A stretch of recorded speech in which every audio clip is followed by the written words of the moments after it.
Mr. Speaker. It's always a pleasure to rise and speak in this House.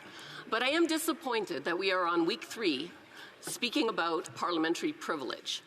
Now, for those that are watching at home, they want to know, why are we here? How did we get here?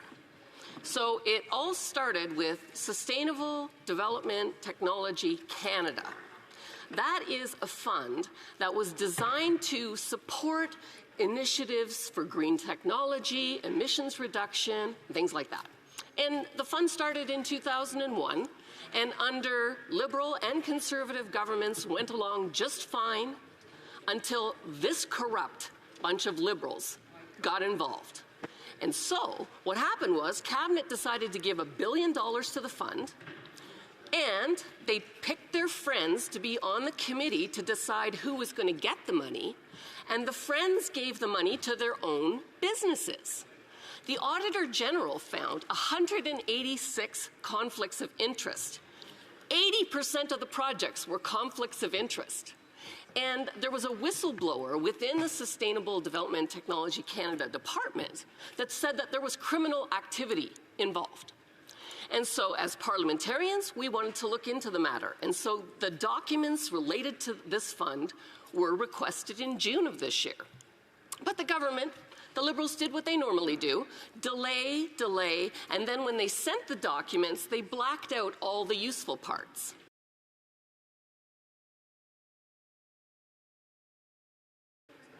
And so, the member for Regina Chappelle stood up on a point of privilege because as parliamentarians, it is our right to get whatever documents that we need to do our good work. And you, Speaker, absolutely correctly ruled that yes, it was a violation of our privilege, and you ordered the Liberals to deliver the documents unredacted so that we can turn them over to the RCMP. And so, we've been waiting 3 weeks, debating about this point of privilege every day, and no documents. So that's why we're here.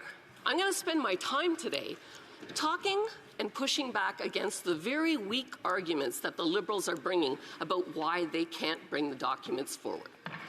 And I'm going to start with one of the myths that they are spreading. They are saying that they can't produce the papers because to give them to the RCMP would violate the charter rights of Canadians. This is not true at all. The police and the RCMP get tips all the time. Crime Stoppers, phone calls alleging criminal activity, documents alleging criminal activity. And what the law says is that the RCMP has a due diligence to look at the evidence presented, and if they find evidence of criminality, then they have to go to the court and order those documents through the court in order for them to be used at a trial. That is the law. So it is ridiculous to suggest that they can't produce the papers for that reason.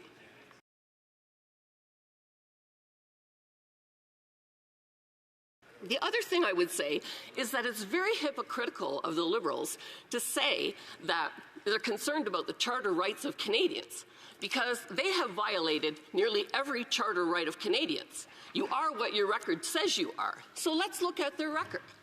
First, let's start with freedom of expression, with Bill C-11, the censorship bill, where the government-appointed CRTC can take down an individual's content if they find it objectionable. Then let's talk about C-63, which is the online harms bill that will put you in jail for life if they think you may commit a hate crime in the future. Utterly chill on freedom of expression. And then let's talk about freedom of religion. We've got people crying death to Jews from coast to coast to coast. This government has done nothing to stem the flow of the vandalism and the harassment that's happening at synagogues and at Jewish businesses in our country. The Hindus are being persecuted by the Khalistanis. Again, they've done nothing. 112 Christian churches burned.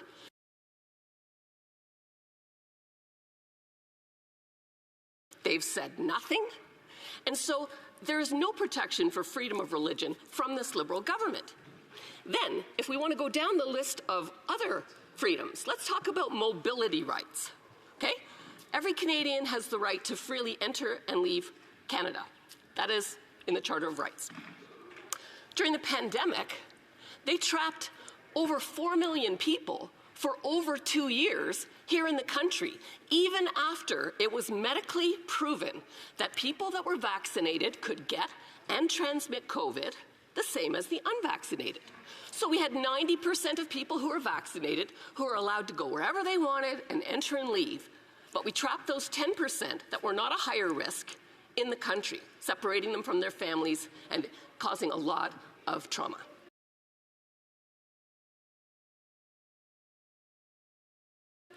So then we get to the Emergency Measures Act. The Emergency Measures Act was ruled by the courts to be illegal. Now, I'm not sure why there's no consequences for that. If I got convicted of something, I could appeal, but I would have to appeal from prison. So I'm not sure why there's been no action on that. But they froze people's bank accounts. That's unlawful search and seizure, another charter right that they violated. And Mr. Speaker, when it comes to freedom of discrimination, you're not supposed to discriminate against anybody based on race, religion, age, etc. But we've seen that they do. The Canada Summer Jobs Program discriminated against people of faith that wouldn't sign the attestation. And we know that they discriminated against age when they decided to give an OAS raise to people over 75, but not between 65 and 75. I see I'm coming to the end of my time until after QP, when I will continue my rant about the violations of our...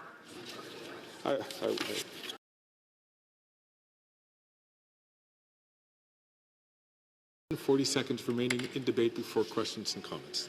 Well, thank you, Mr. Speaker. I would like to just do a quick recap for anybody who missed the first part of my speech before QP. First thing I started off with was to say, why are we here 3 weeks debating a parliamentary privilege motion?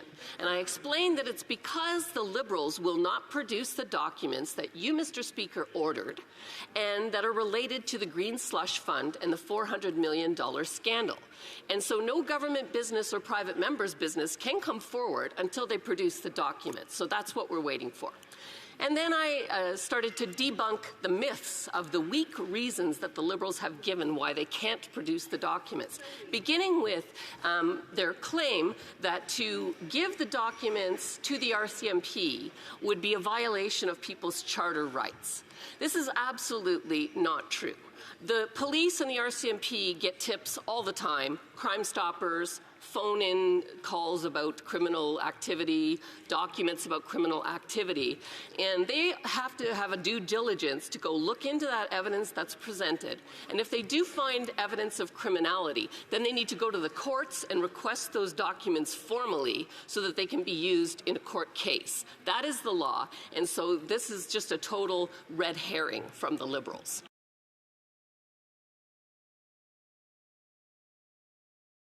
And then I talked about their hypocrisy even talking about charter rights since they violated every one of them. And I went down the whole list. I didn't get to Indigenous rights because, honestly, if we started talking about the way they violated those, we'd be here all day. So I'll just move along then to my second point. So the Liberals have claimed, well, there needs to be more separation between Parliament and the RCMP. And certainly I agree there should be separation. The job of the RCMP is to enforce the rule of law for everybody equally. And so I think you are what your record says you are. So why don't we look at the record of the relationship and the separation between the RCMP and this Liberal government? Let's start with the Billionaire Island fiasco. You may remember that the Prime Minister wasted $215,000 worth of taxpayer money, and it was alleged that if he didn't give himself written permission, it was actually fraud. The internal RCMP documents showed that the force considered opening a fraud investigation after details of the trip came to light, but they cited numerous reasons why it did not, including the fact that neither Parliament nor the Ethics Commissioner chose to refer the case to the police. So you can see from that, first of all, that the RCMP do accept documents from Parliament, and you can also see from this that there was no evidence of whether or not the Prime Minister granted himself permission to go on this Billionaire Island trip, and if he did not, he definitely had committed fraud. They didn't even bother to investigate. Then let's talk about the SNC-Lavalin scandal. So we know that Jody Wilson-Raybould was clear with the Prime Minister and Elder Marquez that they absolutely could not talk to the prosecutor about getting SNC the deal to get them off the hook. So he kicked her to the curb, and then he put his buddy David Lametti in place. And oh, voila, the next thing you know, SNC-Lavalin has the agreement that they need to get off the hook.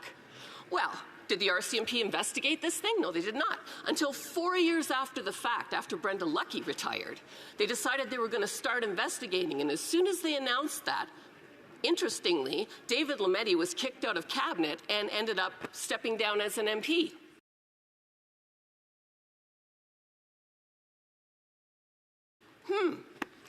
Then let's talk about the Brenda Lucki situation.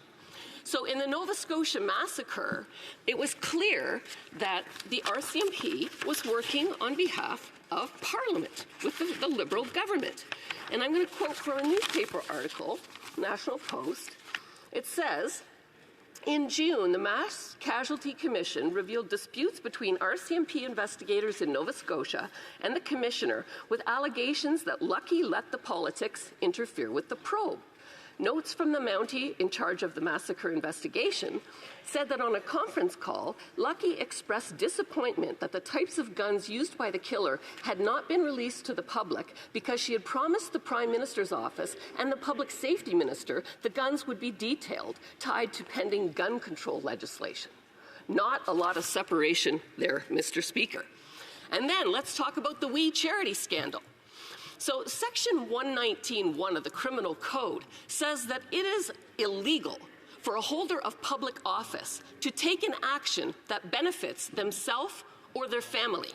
And it is clear to everyone that the Prime Minister took an action by approving nearly $1 billion for the We Charity scandal. And we all know that his mother and his brother and his wife were getting paid by the We Charity to do speaking engagements. And the Prime Minister in BBC News said, I made a mistake for not recusing myself from the discussions immediately, given my family's history. Well, he didn't make a mistake. He broke the law. But again, the RCMP did nothing. So if we look at the history, we see that there's not enough separation and there needs to be more. Now, if we go on to the next thing, you know, if there's nothing to see, you know, they're claiming there's really nothing to see. Well, a whistleblower said there was criminal activity. And so at least we should get the documents that the Speaker correctly ordered, and we should get to work on that. Right. But it's a pattern of corruption.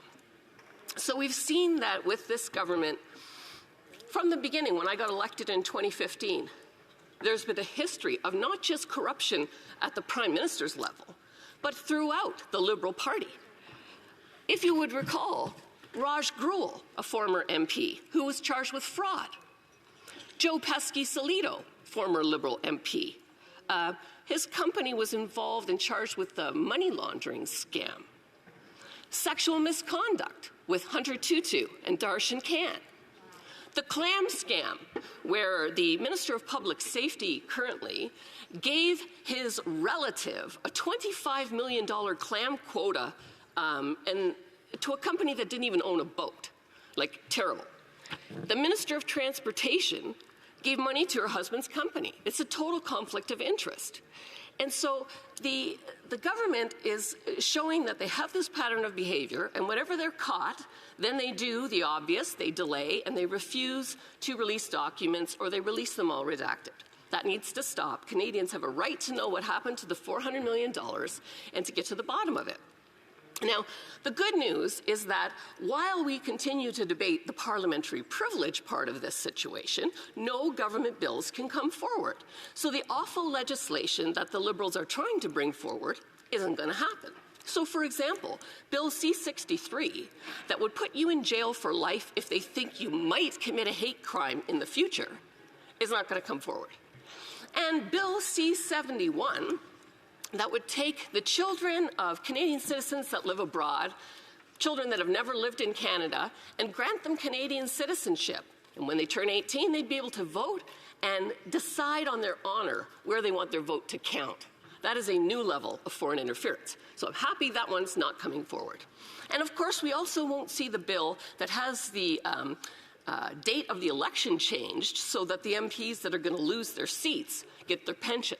That won't be coming forward either. But it's an absolute disgrace to Canadians.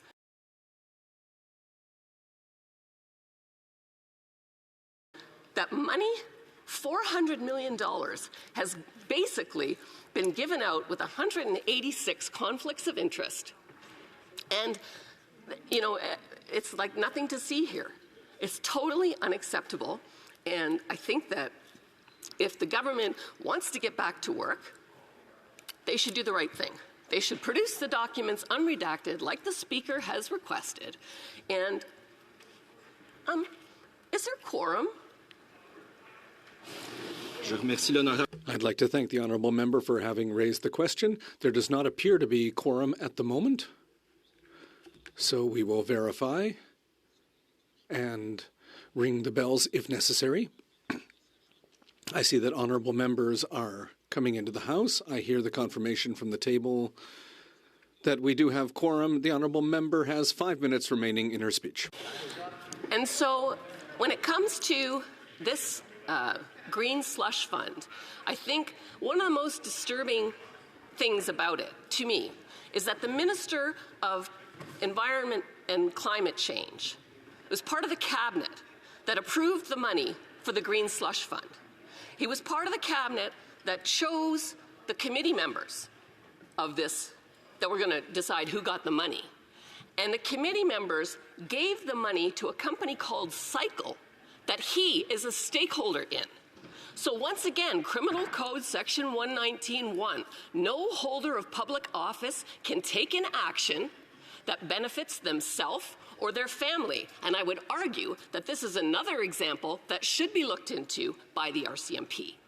Now, that said, how do we get the Canadians' money back? Many of the companies that were awarded money were not even doing something to reduce emissions or introduce green technology. And so, you know, this was a fund that existed since 2001 and never had any problems until this Liberal government got involved. And so, you know, it makes you wonder about other funds that they're managing and whether the same level of corruption is happening. Because the Auditor General said 80% of the projects had a conflict of interest.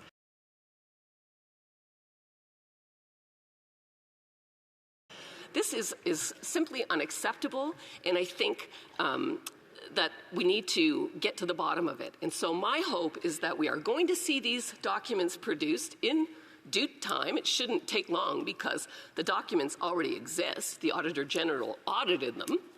And so they should be able to be produced, and we should give them to the RCMP, because knowing where to look for criminal activity is going to be key. And you know, the RCMP has the right, the Liberals have argued they have the right to request documents, but they don't know which ones they want. So that's why we've asked for all of the ones that are related to the slush fund, so that we can give them all the information they need. They can look through it. If they do see evidence of criminal activity, they will then go to the court, formally order the documents so that they can be used in a criminal prosecution. And that is the way things are supposed to work. Now, the other arguments that we've heard from the Liberals have been, you know, really very weak. And it's the same thing every time that there is a problem with documents.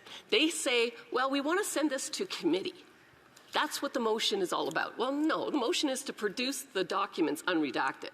Because if it goes to committee, what will happen is what always happens, Weed Charity scandal and all the other scandals I talked about. They will filibuster those meetings to keep the documents from coming forward, or they will work with their NDP partners to adjourn the debate. And that is the way things go.